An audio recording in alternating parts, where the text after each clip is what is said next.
Justin, I think there are a couple different ways to sort of start. Yes. With this. Auburn with this 78, game. Ole Miss 66. By the way, but how about this? Like coming off of a loss on the road to Missouri, where Stephen Pearl was pretty candid about the effort. Mm-hmm.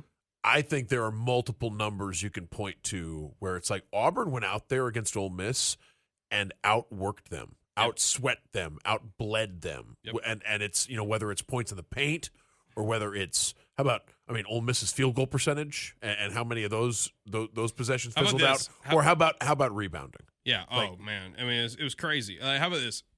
Auburn's won 3 out of their last 4 now, and I would say in all 3 of those wins, Auburn has been the team that has been the more excited to play, the more amped up, the winning the loose balls, winning the 50-50. Like they've done it really, really well. They've worked.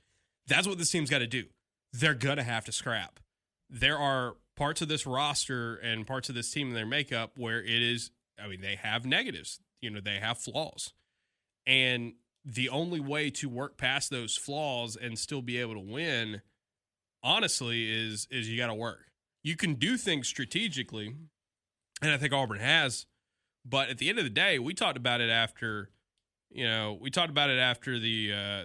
Georgia game for sure, and some other ones we've seen for Auburn in the past where it's like, especially on the defensive end, it's like you got to have some pride about you, right?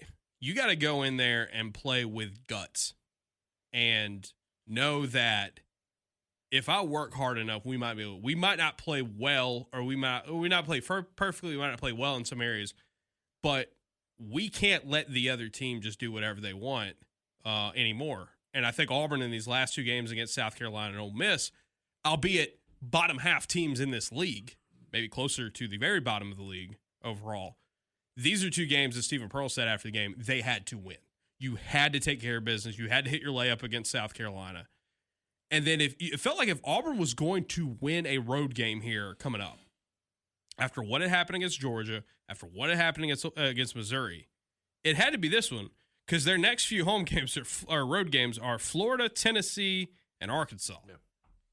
So you have to go get this one, and it doesn't radically change your resume, but it's like, okay, can you prove that you're not a team that's just going to lean on what you do at home or what you did in a couple of games, in non-conference? That you couldn't just let the St. John's game, because the Oregon game didn't look really good right now, but you couldn't let the St. John's game be the only quality win away from Neville.